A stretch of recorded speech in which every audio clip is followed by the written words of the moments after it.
특히 환율은 적의 동향을 알 수 있는 지표가 된다라고 보시면 됩니다.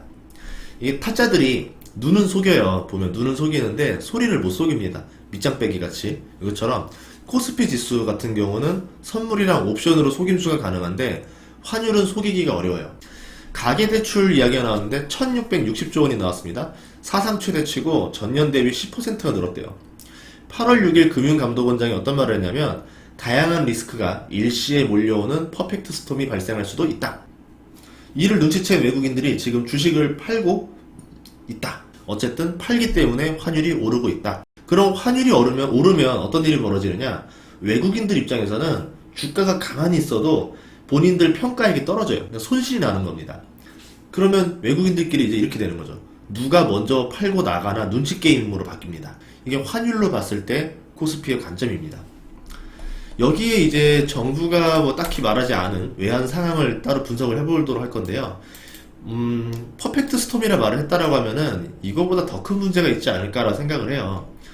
우선 외환 보유액을 볼 건데, 자 보시면은 4,586억 달러입니다. 그러니까 우리 돈으로 한 540조 수준이에요. 그래서 계속 늘고 있다라는 점. 하지만 이 돈을 다 달러로 들고 있는 게 아니죠. 여기서 현금성 자산은 4.6% 비중입니다. 투자 자산이, 그러니까 채권이 거의 74.6%, 그리고 이제 펀드라 불리는 위탁 자산이 20.8% 수준인데요. 금융위기가 발생하게 되면은 채권과 펀드는 팔아서 달러를 만들어야 되기 때문에 시장이 급락했을 때 외환 보유액도 급격히 쪼그라들 수밖에 없다라고 볼 수 있겠죠. 하지만 금융위기 때 대외 채무는 쪼그라들지 않고 더 커지게 됩니다. 환율이 상승하기 때문에라는 거죠. 환율이 오르는 만큼 부채 부담이 더 늘어나요. 원화로 갚아야 되니까. 그리고 잘 되던 대출 연장도 안 되는 거죠. 그러니까 어떻게 생각하면 되냐면 아무 일도 없을 때는 마이너스 통장 1년 연장이 자동으로 잘 됩니다. 그러다 갑자기 위기가 오면은 대출 연장 안 됩니다라고 하니까 깜짝 놀라는 거죠. 당연히 될 줄 알았는데 안 됐기 때문에 돈을 갚아야 되는 상황이 온 거고, 그러면서 현금이 말라버리는 거죠. 동시에 벌어지니까. 실제로 지금 단기 채무는 급증세예요. 1780억 달러, 우리 돈으로 210조 원가량 됩니다. 그래도 외환 보유액이 단기 채무의 한 2.5배 정도 되기 때문에 안전하다라고 볼 수 있겠죠. 여기에 지금 삼성전자랑 하이닉스가 1년에 벌어오는 돈만 해도요, 순이익이 50조가 됩니다.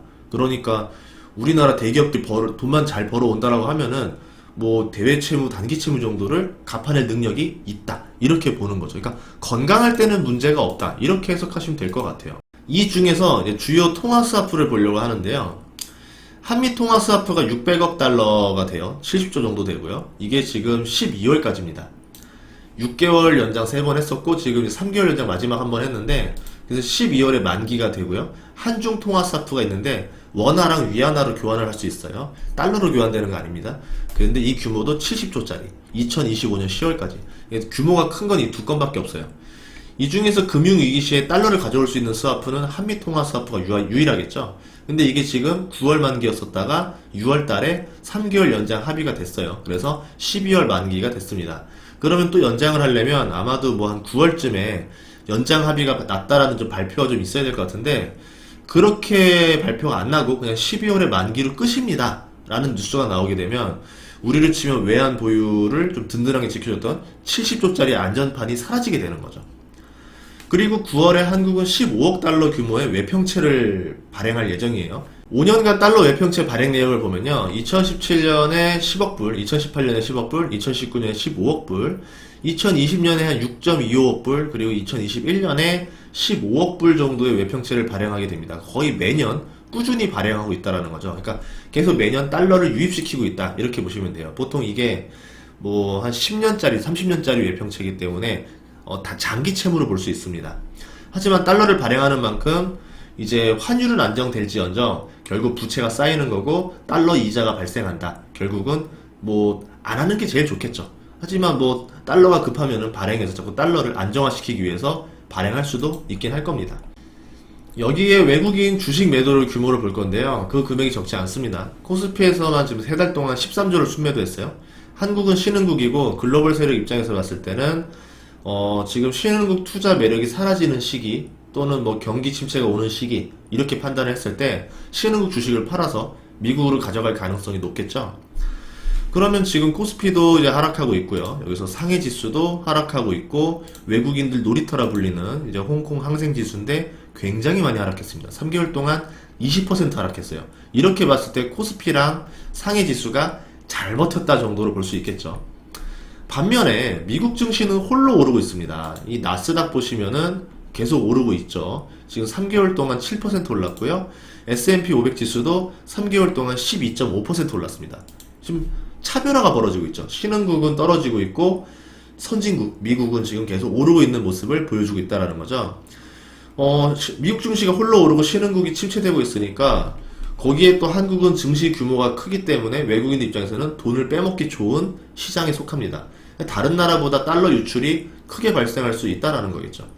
그래서 외환 보유고를 볼 때 지금 현금성 자산을 고려하면 이 속도를 지속적으로 견뎌내기는 어려워요. 왜냐하면 외환 보유액 전체가 다 현금으로 있는 게 아니기 때문에.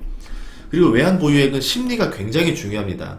이 튼튼하다라는 모습을 보여주면 달러로 바꾸는 수요가 줄어들어요. 아니 뭐 언제든지 바꾸면 되지, 천천히 해도 돼 라고 하면서 정상적인 속도로 나가는데, 만약에 외환 보유액에 문제가 있다라 그러면은 뭐 환투기 세력부터 뱅크런까지 벌어지면서 더 수요가 막 생기는 거죠. 없었던 수요도 생겨나가는 거죠. 그래서 위험해질 수 있다는 겁니다. 그래서 국가들은 외환 보유액이 부족해도요, 허세를 좀 부려야 돼요. 아, 돈 많다, 있다 라고 하는 거고, 그때 말했던 뭐 스와프도 여러 나라랑 다 체결했다 이렇게 되면은 아, 저 나라 좀 안전해 보이네 이러면서 심리적으로 안정화시키는 효과가 있다는 거죠. 반대로 투자자들 같은 경우는 그 국가가 오히려 허세를 부릴 때 잘 지켜봐야 됩니다. 저거 허세가 좀 센 것 같은데 의심을 좀 해봐야겠다라고 하면은 국가의 수치 발표를 믿지 말고 상식적으로 생각해 보는 거죠. 무역 수지라던가 이런 거 다 봤을 때 달러가 한참 부족해야 되는데 왜 많다라고 허위 보고를 하지, 의심을 해보시라는 겁니다. 그래서 결론을 내자면요, 금리 인상이랑 한미 통화 스와프 12월 종료 가능성, 그리고 경기 침체 우려 때문에 신흥국 자본 이탈 가능성까지 맞물리는 상황이 벌어지고 있다. 그래서 8월 6일 금융감독원장이 말했던 퍼펙트 스톰이 이런 게 아닐까, 이렇게 추측을 해봤습니다.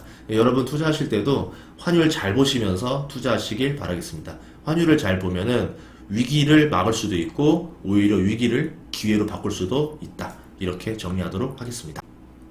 다음 시간에도 좋은 방송으로 찾아뵙도록 하겠습니다. 요새 자꾸 급하게 하느라고 자막을 제가 일주일 내내 못 달았는데 그 점 참 양해 부탁드리고요.